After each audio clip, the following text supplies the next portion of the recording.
Well, I think we're the leading goal scorers, aren't we?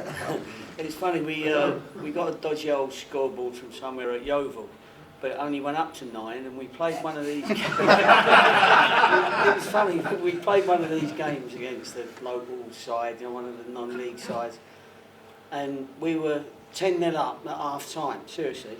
And I was sitting in the standing director's box, and a fella come sat next to me, and he went, 0-0 against the. Because it went back to 0. And he walked out and never been seen again. So be careful next time.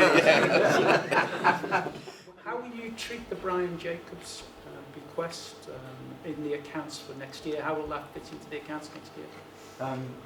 It's come in as share capital. So it's basically it's going into the balance sheet and in the bank account, basically. I see. Okay. I can't say that's such a huge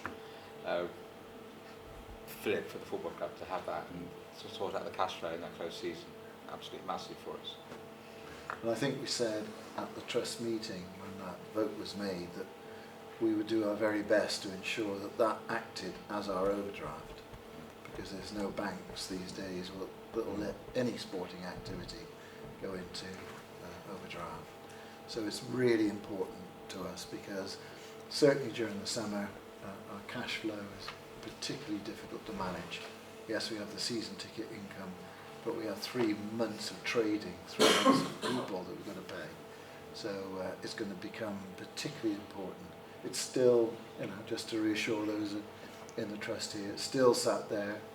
I think we've got about £300,000 in the bank at the moment, so it's still sat there, it's still protected, but I know 100% sure that during the course of the summer that will begin to drift away.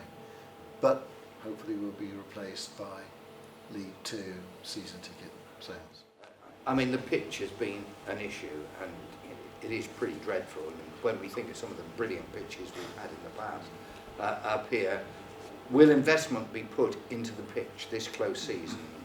Yeah, actually, it's a bit remiss of me because we did have a question that was emailed in, which is how much is the remedial work on the pitch going to cost in May 2016, and how much was saved, inverted commas, by doing less work in 2015. So in terms of what we're doing in May, we're spending about £25,000 on the pitch. So that will be done fairly soon after the final game of the season. We've had to make an allowance for a possible playoff match, so it will kick in straight after that. We have spent a lot of time talking to, John Murphy particularly spent a lot of time talking to a lot of people, different contractors, to make sure we get the best advice. So we're hopeful that what we're going to do will really address some of the longer term issues. Obviously the fact we're playing so many games on the pitch means that things wear out quicker. But I think the main issue has been the weather, combined with all the additional matches.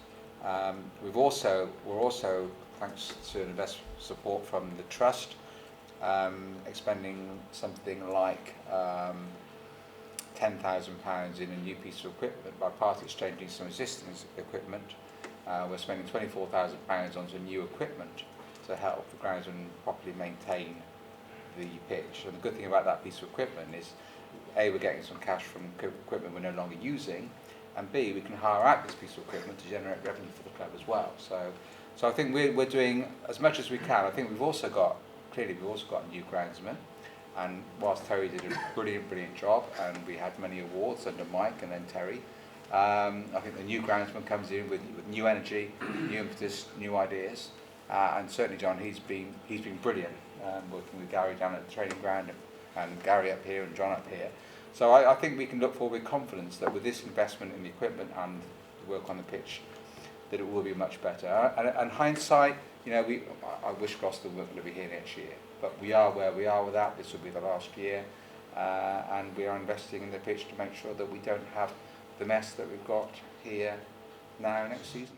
But we've got a sophisticated piece of equipment coming in, a very, very now technically competent groundsman, but there's no doubt that the essence is the huge number of games and the bad weather is the combination as to why the pitch has deteriorated, because the tops come off, the tops completely come off, and that's the problem we've got now.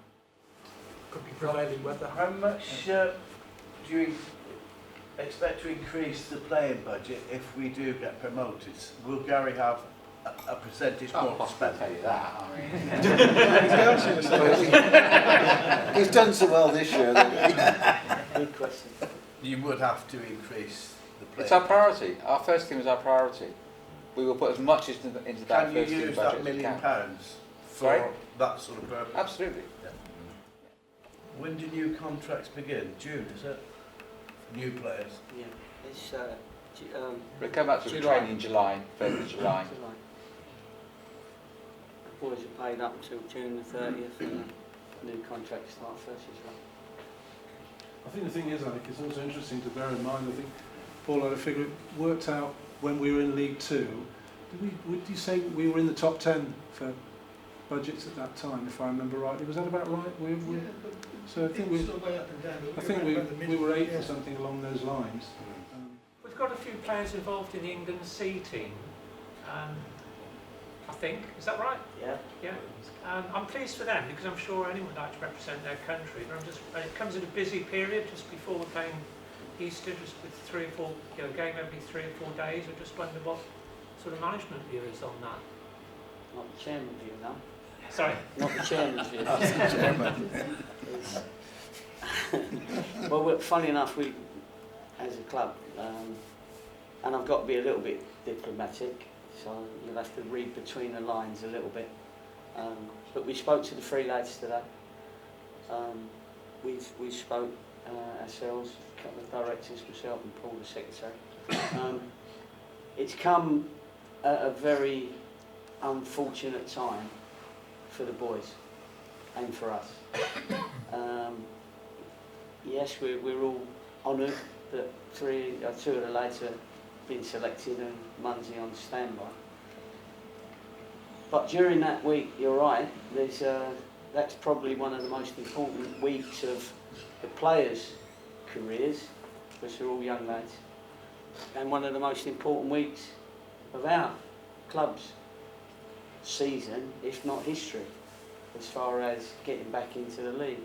So those boys will be expected to play 3 games in 6 days, which medically shouldn't happen. But it's down to the boys to decide whether they feel that it's in their interest to go to Kiev.